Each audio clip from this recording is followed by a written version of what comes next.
had an experience like that again? Have you ever been on one of these UFOs? No, That's never never again. happened. And you maintain, you're obviously a very rational man, but you maintain that actually happened. Many people might be tempted to think that you were suffering some kind of psychological delusion of some kind, that perhaps it was some kind of insane vision of some kind. I guess if you talk to Nostradamus when he was among us, they would probably say the same. People that had visions were called witches, and they were burned at the stake, because God singles people out for certain experiences. There are some people that learn how to prophesy from a careful study of history, but there are others that are born with that gift to see. I had an experience. It was not your experience, it was my experience. All I can do is relate my experience. The question, you know, when I was at an editorial board meeting with the Washington Post, the big man at the Post, they have a book by him. I can't. Mr. Woodward? No. Mr. Bernstein? No. The former head man at the Post, he's not there now. Okay. Bradley. Bradley, oh yeah. Bradley. At the editorial board meeting, they said, what is all this wheel stuff you're talking about? And I reached down in my bag and got out some facts. Jimmy Carter, before he became president, said he saw them. They were real to him. He said when he became president, he would open up the file. He never did. When a Japanese pilot was flying a 747 across the Bering Straits, he saw this huge wheel, and he said it looked like two of the largest aircraft carriers together. And the largest aircraft carriers, 440 yards in length, two of them would be a half a mile. And the Honorable Elijah Muhammad taught us that that wheel was a half a mile by a half a mile. The government knows. The astronauts that go out in space, they know, but they can't talk. But I can. And I'm telling you, sir, that before you all can make mockery of me, you'll begin seeing these little wheels over the major cities. Then what are you going to tell the people after lying to them for so long that this is swamp gas, or this is a balloon, or this is that, when you know the truth, but you lied, not you personally, but the government has lied to the American people, and in the end, the people will lose all confidence in their government as a group of liars that hide the truth from the masses of the people to keep them under control. There's a greater power in the world than the United States of America, and you soon will come to know it. And you think that that power presents himself in the form of these wheels, these UFOs, these kind of interspatial objects? Ezekiel in the Bible, and I think it's 595 BC, looked up and he saw a vision of a wheel in the middle of a wheel. And Christians that I know in the Baptist church sing about this wheel in the middle of a wheel. The wheel that Ezekiel saw back then is a reality now. They got all kind of shows on television now talking about UFOs and the scientists and the this and the that and the people that went on board these crafts. I can't tell you physically that I've been on board, but I can tell you spiritually I was taken there, and I was promised that I had one more thing to do, and when I did that one more thing, they would bring me again to the wheel, and I would see my leader that the world thinks is dead face to face. That's my experience. I believe it 1,000%. Have you done that thing yet? No, I don't know. I've been trying to do so many things to see if I could get that one thing done. But you know, I'm laughing, but it's very serious with me.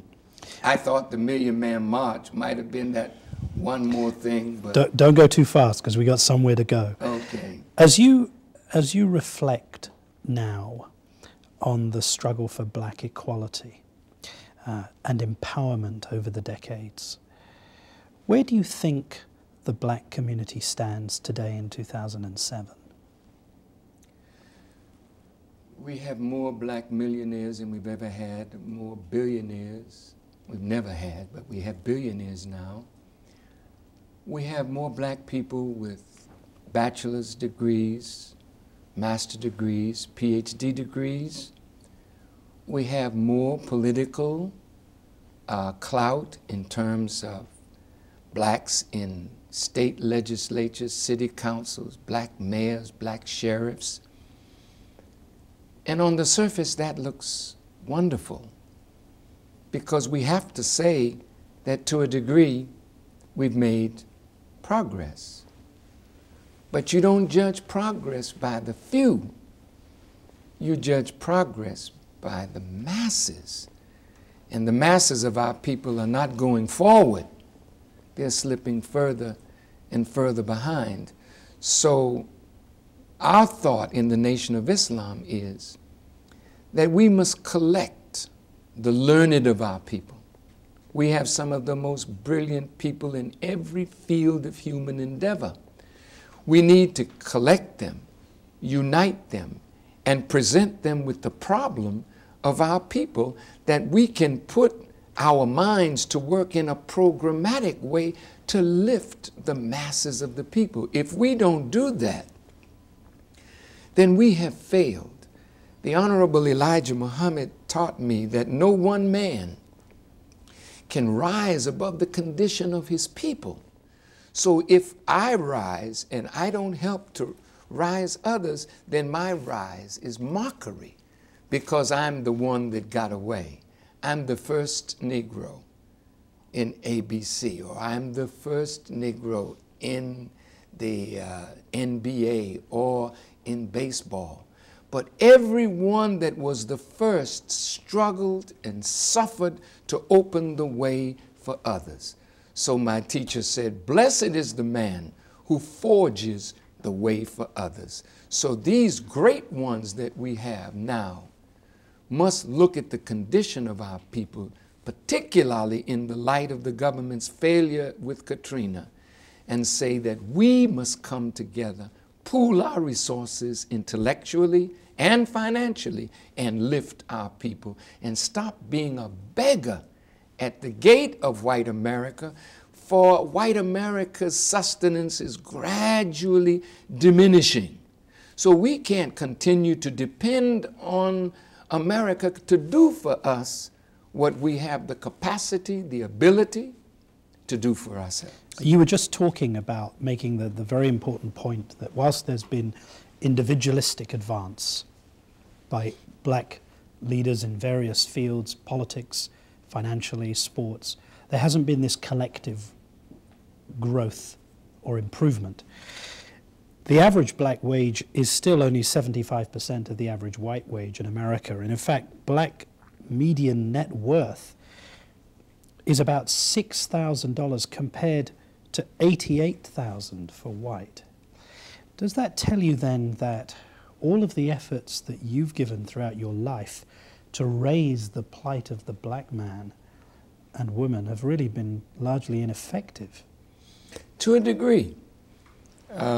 All of us who are in leadership, when we look at the condition of our people, the condition of our people tells us how effective we have been. But there's a time that our people will fully awaken. The knowledge is there. We can create the opportunity. We can rise above where we are. There's severe opposition to our rise, but the Quran teaches that all opposition at some point will cease. The questions that you are putting to me, the answers that God blesses me to give, the speech that I made last Sunday in Detroit, is all like breaking me out of prison.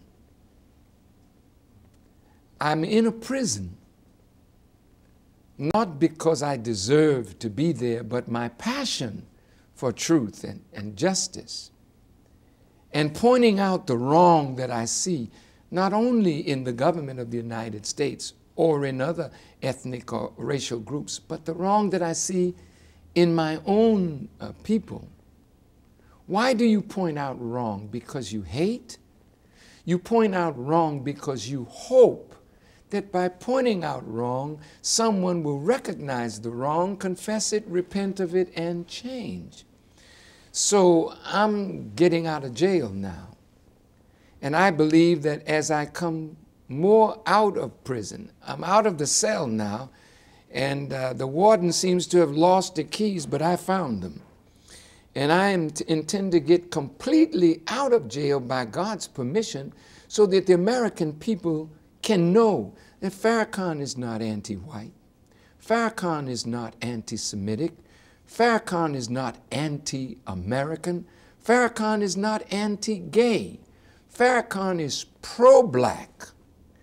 And believe me, I would be a fool not to be pro the country in which I'm born and nurtured and have grown. I would like to see America in a much better condition and position than she's in right now, but I don't think she's making the right steps. I don't think the present government is leading her in the right direction. In fact, I really believe we need a regime change in the United States of America.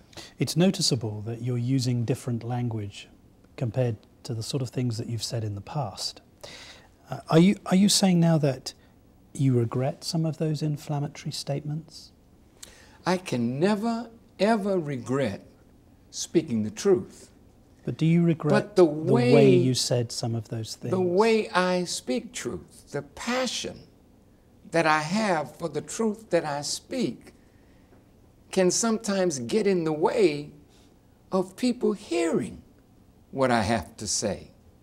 That's all part of my growth and development. So I'm not today what I was, but I'm hoping that the language that I use will get past yesterday's barriers and that I will be more clear and understood. I've always been understood by black people, but greatly misunderstood by other than my own. But this is a universal teaching. And if you're misunderstood by the world and only understood by your own people, we miss the mark. So do you now regret describing Judaism as a dirty religion? I never said that. You never said that it was dirty? I never said, no, of course not. And this bothers me that 20-some years later, I still have to answer. Please do. I'm not gonna waste time with that. I've been on ABC, I've been on Nightline, I've been on all these television shows and answered those same questions, and that would just be taking me back in time. And I think if you really want to get my answers, go back in your files, you have them. What about referring to Hitler as being wickedly great? I stand by that statement today. You think he was wickedly great? Well, what does great mean Substantive, impressive. Wasn't he? You're still talking about him. I have to say I don't think he was impressive for murdering 6 million Jews, no. No, that's not impressive. That's wicked. So I used an adverb to describe an adjective. I was perfectly in accord with the English language, which is not mine, but you taught it to me and I learned it quite well. So I was not wrong. Great is not synonymous with good except in colloquial language. Babylon was great, but she wasn't good. Huh? But can you understand why people would have found that so offensive? I really think it's a mental illness with people. When I speak very clear, if I say the man was wicked, but he was so great that you're still talking about him 50 years later, if he didn't make an impact on Jewish people and an impact on the world, why are you still referring to him? Why are you still making movies about him? Why are you still teaching the world what he did? Let him die. Then his so-called greatness of that time would die with him. But he's as great today in terms of his magnitude, in terms of his effect on people as he was then. And like some people say to black people, which is an affront, get over it. Hitler's dead and gone, and his ideas are weak, and they're being destroyed by a greater presence of truth. So he will die when his idea dies. He's been dead. But have you killed the idea of Aryan supremacy? Have you killed the idea of anti-Semitism and hatefulness toward Jews? No, you have not killed that idea yet. So the man that was the greatest exponent of it in terms of not just what he said, but what he did, no, let him die.